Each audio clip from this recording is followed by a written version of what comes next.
mentioned that you work with the media to kind of bring boating awareness. What would be a common misconception of the boating industry and the media? You know, so one of the things we've done is when I started, I've been in the marine business now only 3 years, so really short amount of time, but a lot of our public relations efforts were focused around major industry events and working with the trade media, which is hugely important because it's a way to learn about what's coming. But as we think about the overall industry and our aging boating population, creating interest and engagement with folks who haven't boated before, I think is a huge responsibility for all of us. So one of the things we've done is reach out to mainstream media, even the kinds of video blogging that millennials will be engaging in at a much higher rate, and just create awareness at a very high level about the experience you can have when you're boating and the benefit it can have from a family connectivity standpoint, some of the adventures. So at a much more why people boat, the fun part of it, not just the work that goes with it. Let's help people get exposed to something they may never have been exposed to before. So we did a couple events. We did a big event in New York Harbor, and because it's a big media market, and had a lot of different media folks come in and took them out into the harbor around the Statue of Liberty and really showcased the range of types of boating experiences people have, and then they just wrote about it from a fun perspective.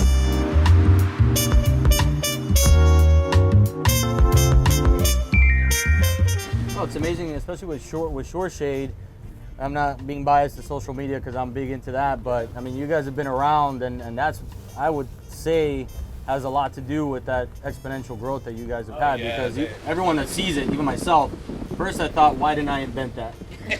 Second, immediately after, I thought I need one of those, because we used to set up all kind of rigs in the rod holders with those white tarp things, and we would kind of invent a rigged thing like that. But it's an amazing feature that I think should be on every single boat without even thinking about it. You know, the advent of that, if I may, it was pretty funny. So Ron and Dana Russakoff are the co-founders, and they were out on their little boat, and he was a machinist. I believe she was selling banking software at the time, and they just really got sunburnt easy, and he built the structure at his machine shop, and I believe they were on the hook one night, and they wanted to get rid of all the supporting poles and all of that because of the view, and they came up with some ideas, and I believe they took a vacation somewhere, and they wrote a business plan on that vacation. Wow. Came back,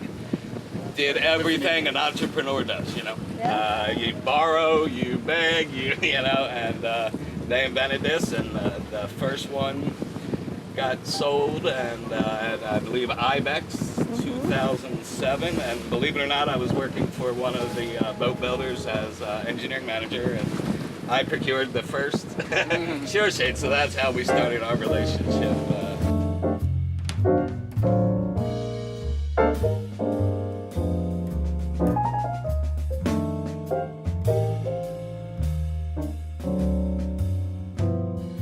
Well, the pricing of boats has also gotten up there a little bit, so those millennials trying to get into a boat like this, it's difficult. Yeah. Oh, I noticed like charter businesses and things like that have actually increased. I have a friend that does that. I'm amazed on the charter industry where it is. People want to get on the boat, pay a couple bucks, they'll split it between some friends, have a great day, get home, not clean anything, they just leave. We see a little bit more of that, but at least it's a way to get them onto the boat and enjoy a little bit more, like you're saying, which I think is important. Well, that's the other difference too, though. It's not just that we can't, because I'm a millennial, we're on the upper cusp, and it's not just that we can't afford boats or things like that, but it's also we have a more rental mentality. So for example, I don't ever plan on owning a home. I would much rather rent because I want to be more mobile. And I think that's part of the globalization of the modern world, is that you don't really want to be tied down as much by assets. You want to have the opportunity to charter a boat with friends or use another friend's boat rather than have to own your own. Right.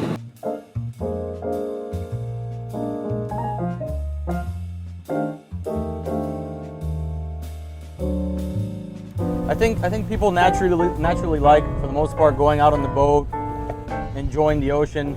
They might not be interested as much in taking the responsibility like we were talking about, but one thing I do notice, and I see a lot on social media, is that they like showing off a little bit.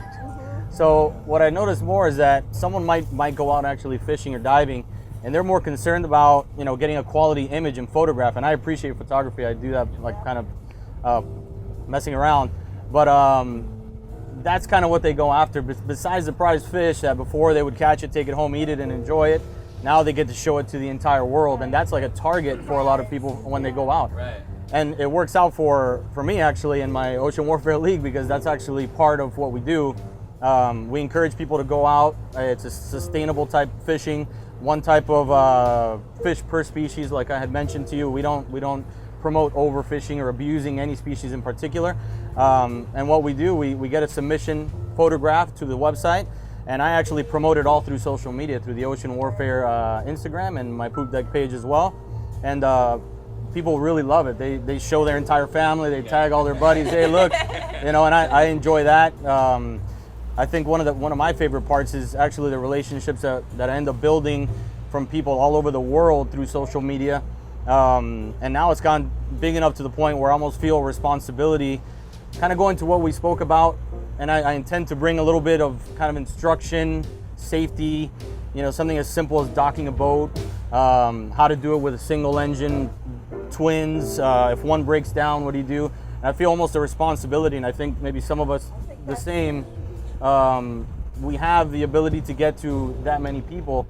Might as well do some good and show them what they're supposed to do, and promote, you know, a proper type of boating, not the craziness that maybe some of us did when we were younger. Not going to name any names, but you know, now that we're a little more mature, we can pass that along. Even when you've got people who are relatively new, I just bought my first boat this summer, and I've had exposure to boating, but I'm not a really well-trained boater. And hands-on experience, whether it's as simple as tying a knot, boater safety, or, you know, maintaining your boat, is really important. And the more I'm able to interact with people like you who can teach me that kind of stuff, the more confident I feel taking friends and family out, because you want them to have fun.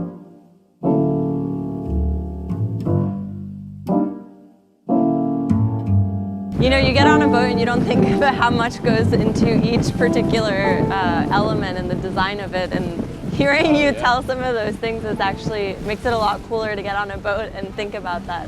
Yeah, you know, from safety to creature comforts to all of it it's a design spiral. You know, you kind of roll through it once, and then you go, okay, I got the lines of a boat, I've got it's going to be a center console fishing style, you know, and then you run through it again, you know, and then you meet with your dealer groups and they go, well, I want something in the Northeast and I want something in Miami. Yeah. You know, so then how do you meet both? And it's a spiral to come up with, you know, a boat like this, or any boat for that matter. That's it's so a crazy. very interesting And like cycle. you said, it's so much beyond just what you need to do to create the ultimate transportation boating experience. It's actually about taking those creature comforts that people are so used to when they're not out on the water, and having them be able to have access to that on the water, whether it's needing to have a bunch of phone chargers or music or those kind of shades to be able to get out of the sun. That makes you be able to spend more time out on the water, and again goes back to that value proposition. If I can use it more, do more things with my boat, Right. all of a sudden that value drives up. Yeah. And it makes it more worthwhile. Right. And you look at some of the camera systems that he's got going here where you can see aft, and you know, you can actually save that video, and then you go back to the millennials. Like my daughters, sometimes that event didn't happen unless it was documented on social media. You know? So, yeah, it has to be documented, or it's not even worth their time. I've been actively fighting the urge to take photos this entire time. I will admit, that's how I know I'm still within the millennial range. Are you a big Snapchatter?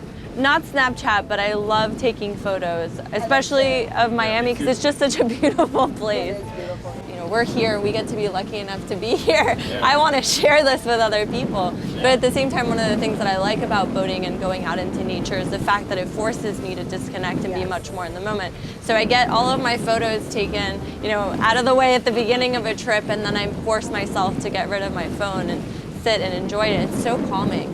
I don't realize, you know, when I'm in Miami in the urban environment, I don't realize how much stress that builds up in my body.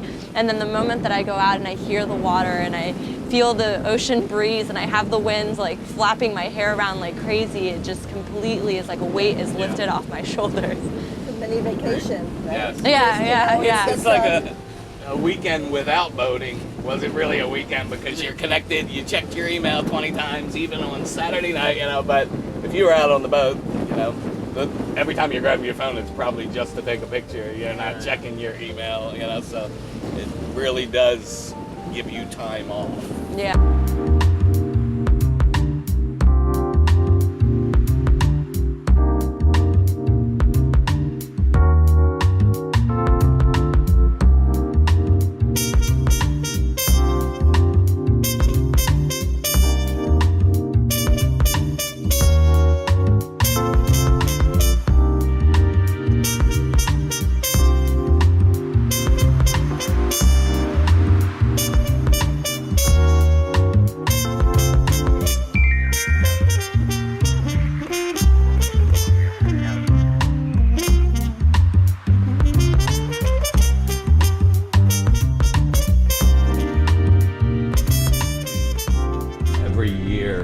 Inspectors in the NMMA, we have an industry event where we teach standards and we all get up on the podium and go over the chapters. You've probably sent people there, and in that event we go over what has changed, and, you know, from last year to that year, and the BERMC group always gets in there in the end and tells you record retention policies and things like that to help any type of, to mitigate, if you will, any kind of legal things. But it can really get overwhelming, you know. It's like, oh, so the fact that I didn't check that box or put an X, if I leave it empty, that's worse than saying I didn't do it, you know, because then you lose credibility in all your paperwork and such. So it's a good thing and it's a bad thing. It's a good thing in the sense that you're absolutely right. There are standards, and you know full well that if you don't follow the standards, you don't do things the right way, you know, and you find yourself in a courtroom as a manufacturer, and the guy says, "Well, look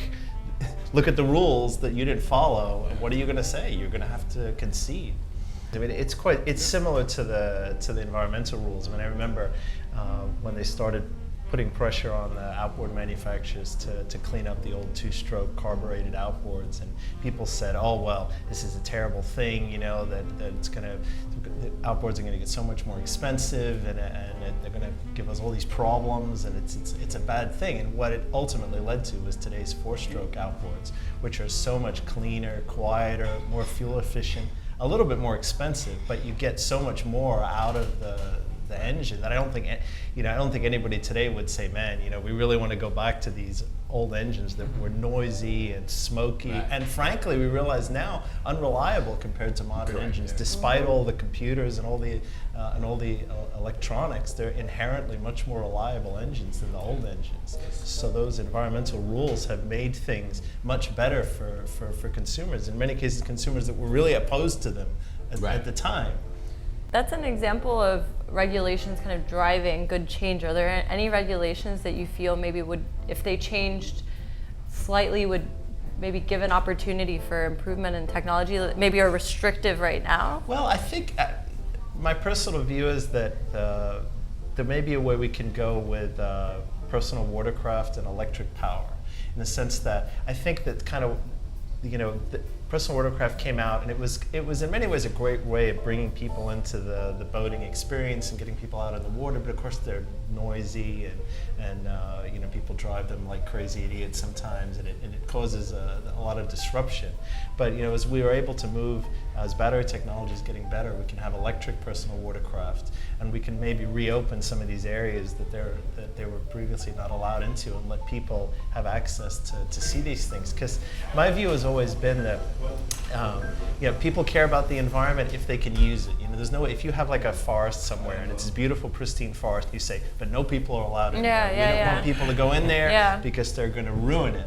And then what happens is people don't care about that forest because they never get to go in and see it. So if we can, enable people to get into these areas, which are maybe environmentally sensitive, if we can have a clean way of maybe using electric power, of getting people in there so they can see it and experience it, I think it will be a net positive for the environment. Right, I see that in my job on a day-to-day basis, that if you don't have a connection to whatever it is that you're trying to save, that people forget about it. So we work a lot to try to maintain that connection to the water, to the natural environment, and boating is definitely an avenue for that. So that's been our view, and that's one of the reasons when we design our boats, like the key feature is the side door, which gives you easy access to the water, and that really enables people to get even closer to the water, that you're not just sitting on the boat. It's easy to load yourself onto a kayak. It's easy to load yourself onto a paddleboard. It's easy to get in and out of the water for diving, scuba diving, snorkeling. Gets people that much closer to the environment even more easily. Mm-hmm. And as a user, and we were talking about that before, as a user, it makes so much more sense to be able to have that easy access, because otherwise, the more logistically complicated something becomes, and we were talking about, this innate discomfort of users that maybe aren't as experienced boaters, like me, for example. The more logistically complicated something seems, or mentally complicated something seems, the less likely you are to get on a boat, to get in the water once you're on a boat. So making that easy, for me at least, I've seen the benefit of making that like a no-brainer. That's right, and it's a fear factor in the sense that you've certainly, I remember saying years ago, I think that really the way forward is outboard boats, and a lot of people would say to me, but the thing with outboards is I don't want my kids so near to the engines and propellers and all that kind of stuff. They felt safer about it inboard because the propeller was like down where you couldn't see it, under the boat. So by having the side doors on the boats, you can get people in and out of the water, and they're away from the propeller, so they feel safer and they are safer. I think too, we were talking earlier on the boat, just, you're talking about the side door in the Belzona and access to the water. It's also providing access to people to get onto the boat. Lots of times boating isn't something that people get to take advantage of if they may be on a wheelchair or they may be aging, and it gets harder to get on onto the water. And it can be kind of intimidating. You don't feel confident, so you start to not want to do that. But when you're able to provide that kind of access, it's something that now can be experienced by more people across more of their life in a way that's really fun, not stressful. No, it's absolutely right. I mean, my father, when he was older, he broke his hip, and it was kind of difficult for him to get around. And he really still wanted to get on and off the boat, do his thing. And we built like a special ramp, and it was a bit of a struggle, always like helping in and out of the boat.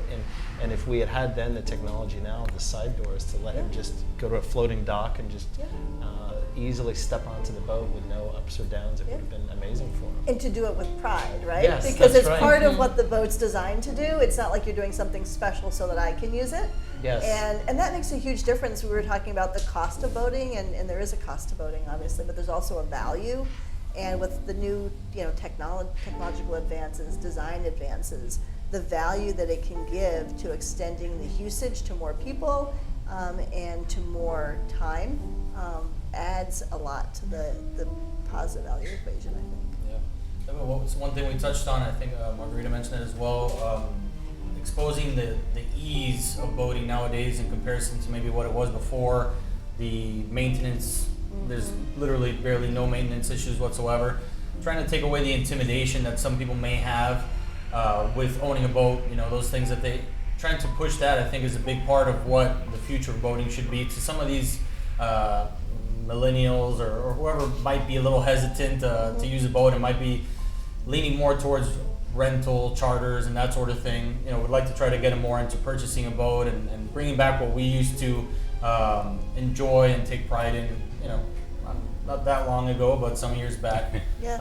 So I think doing that and teaching them the ease of it and how simple it can be and how valuable that is once they take that step and make that little bit of effort is an important step that we can show them, and expose. Well, and technology is helping to do that because it's easier to drive a boat than it used to be.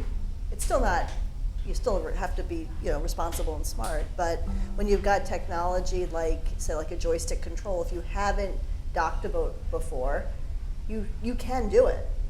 Yeah, you can do it, and it doesn't take years and years of training, and it makes a huge difference in the positive experience you have. That's right, and the joystick control is great because if you think like most of the other things that you do in boating, the things you can read about, you can take a class, you can read a book, you can watch YouTube videos about boating, and you can learn all the things you need to do to navigate properly, to be a safe boater. But like docking the boat, the only way to do it well is through practice, and the joystick means that you need very little practice to be able to do it successfully. So was that one kind of impediment that people could do all their studies and then they would still have to spend hours learning how to get comfortable. They can be comfortable like that.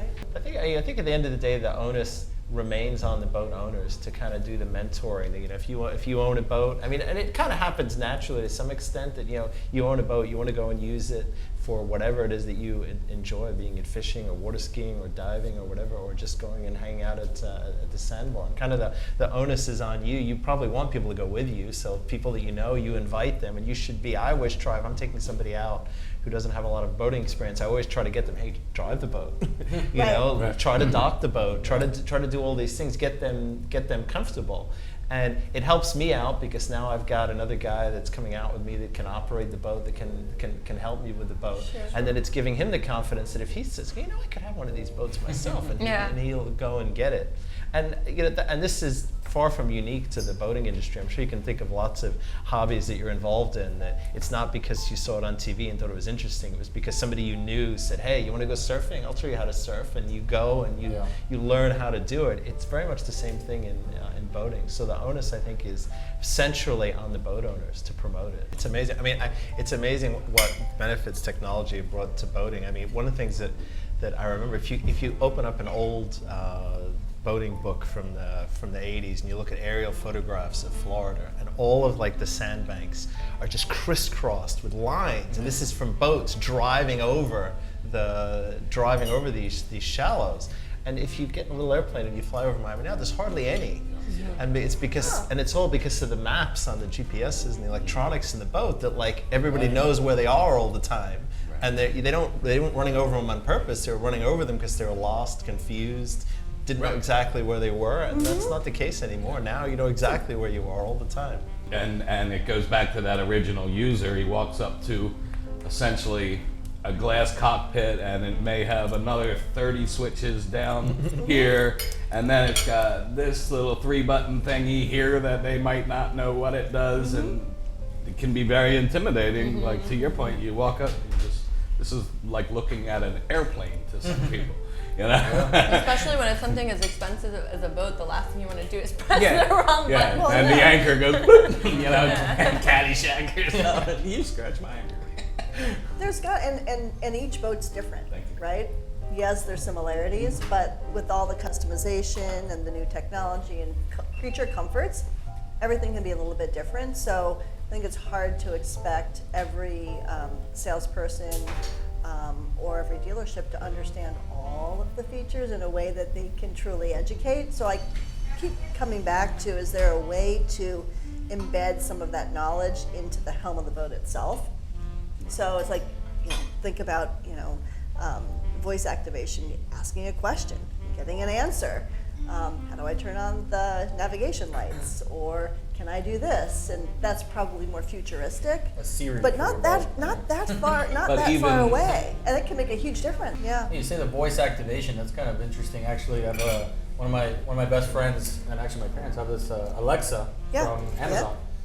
They don't do anything anymore.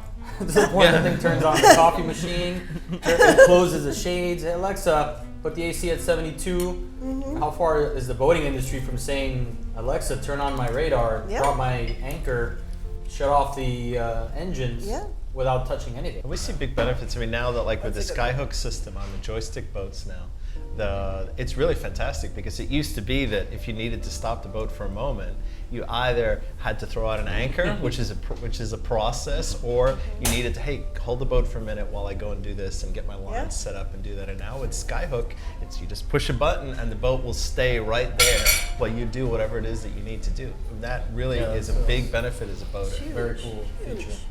Yeah, I used to do a lot of deep drop fishing, so something like that didn't exist some years back. You had to mark it, run through it. Yeah, you had to check which way the current was running, pass it, drop your line, reset everything, do it again. Now you can just hit a button and land right on top of your spot. That's how you did the amberjack. It's almost you just cheating. kept going over it. It's great for when we go diving from the boat. I mean, the old days you would go out, you would decide where you want to dive. You put the anchor down, and then you would go and dive in that spot. But the way we do it now, we go out to the spot. We find exactly where we want to dive. We push the Skyhook button, the boat stays right there. We get all kitted up, ready to dive, ready to go, and then the captain just shuts the engines off and we hop in the water. And we never had to anchor the boat. You can just follow our dive flow, and that makes it much easier for us. We don't have to hassle with all that anchoring, and it's much better for the environment, because that's one less time that there's an anchor potentially hitting some coral or something else on the bottom. People don't take a boat out before they buy it, because lots of times they don't even know about all that it has to offer, because they haven't had a chance to experience it or see it firsthand. Yeah. So it just seems like it's such a great chance to get people really excited and talking about what's out there. And I will say too that you don't always 100% know what you're going to use the boat for at the time that you buy it. So it's certainly good if you can buy a pretty general purpose boat, sort of, a center console or walk around boat, that it can kind of do a bit of everything. No, versatility. It's really helpful versus something that's super specialized, because maybe that one thing that it's meant to do well isn't what you want to do all the time. It goes back to when we were talking before about price versus value too. The more versatile and the more different types of uses that you can have in your boat, that creates value, because not only can I do something with my kids, but I can go out and do, tubing with the kids. I can take out friends for just a social recreational cruise, or I can go, my husband could go fishing with the guys. So now you've got 3 different uses out of the same boat. Sometimes boating creates its own day. Like the first time you've seen a manatee, or you were offshore and seen a right whale come up. That's just something. The value, the money, whatever. That's just something that's so incredible. It's an opportunity. You can't plan it. Yeah. So maybe that particular day you spend more time out there, because right whale. You're googling right whales, and they travel on routes or something. And we were talking about the importance of exposure, to better understand the environment. I think that when people have those experiences, they become so much more special and memorable. Right. The reason I became a marine biologist actually was because I went out to the Yucatan Peninsula and I got to participate in a sea turtle experience where I saw nesting sea turtles and I saw them hatch. That to me had enough of a resounding impact that I came back and I told my parents I'm going to become a marine biologist. And then my dad had a heart attack, and then I showed him how I could make it somewhat profitable and live off of that. And then we were okay, but it took an experience like that to help me decide what industry I wanted to go into.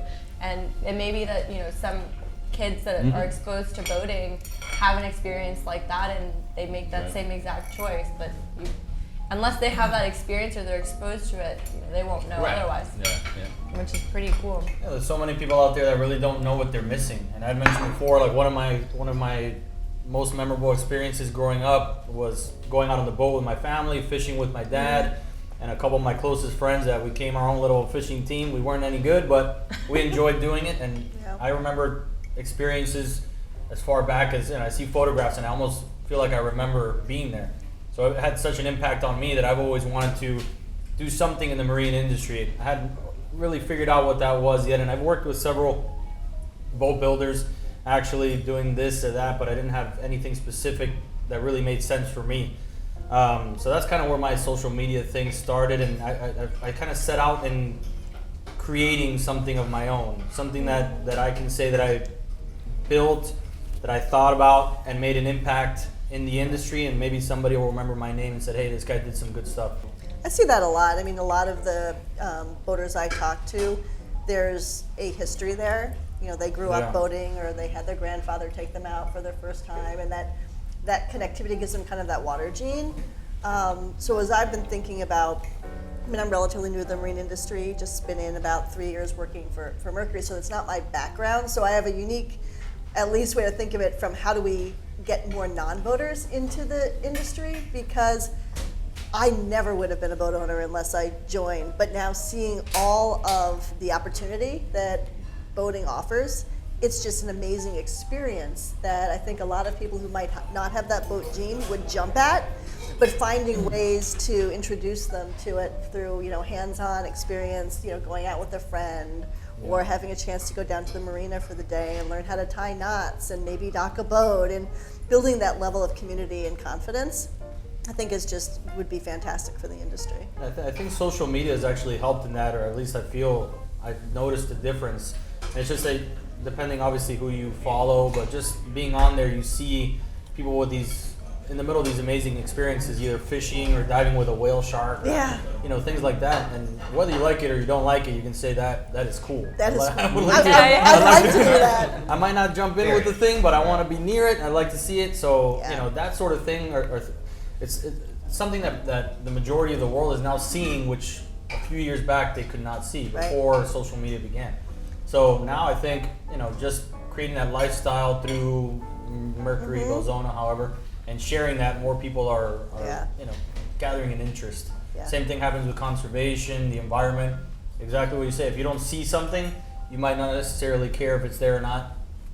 Lions over there in Africa. I like lions, but I don't know what's going on over there. But if you see something, you enjoy it, you can appreciate it, and then you get to the point where you feel like you want to do something to help improve it. Yeah. Well, Belzona's really been pushing over the years the artificial reef program.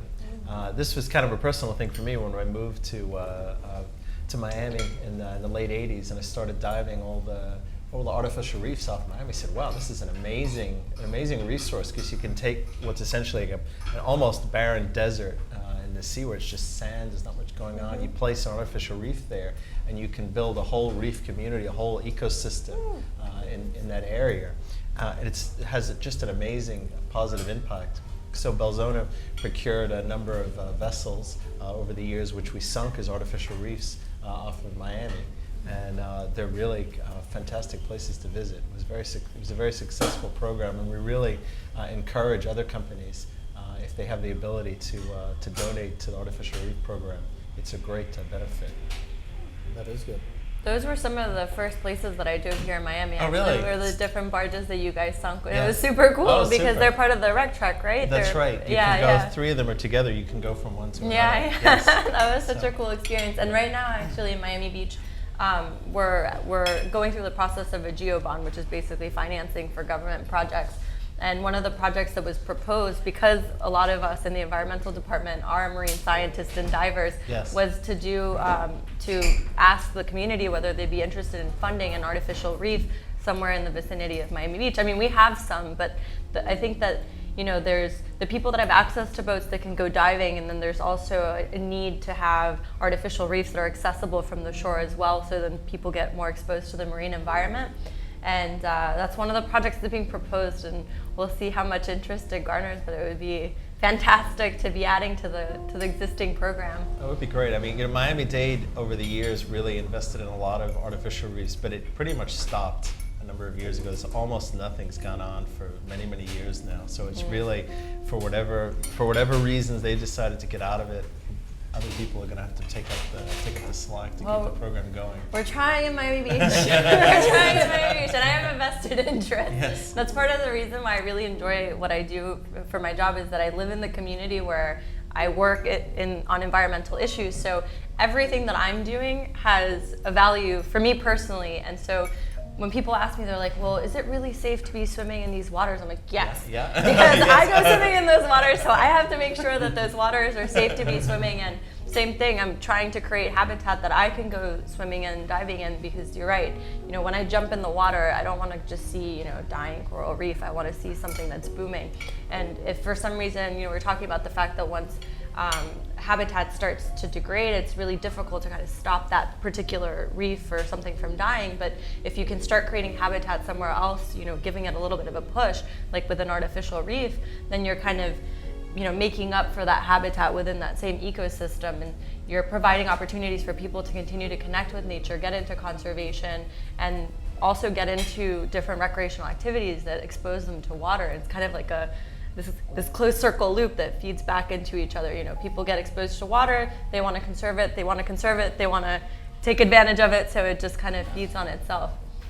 It's pretty cool. I think it's very interesting actually how everything happens. And Margarita mentioned about the environment, how removing a mangrove tree over here can affect the grass, and then it's a circle and a lot of changes happen. I think that happens the same with a new group of human beings that are doing something different, renting more.